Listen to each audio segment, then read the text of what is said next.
waxoogaa dhar cusub ah ayuu u baahan yahay. He needs some new clothes. Well, I definitely need some new clothes. He needed some clothes.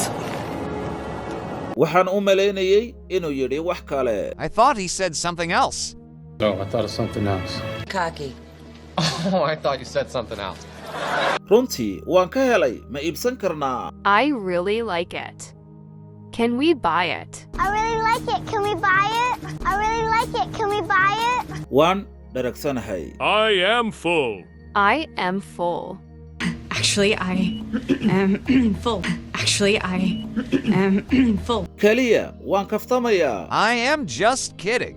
Well, I am. I'm just kidding. Well, I am. I'm just kidding. aad uma foga. It is not too far.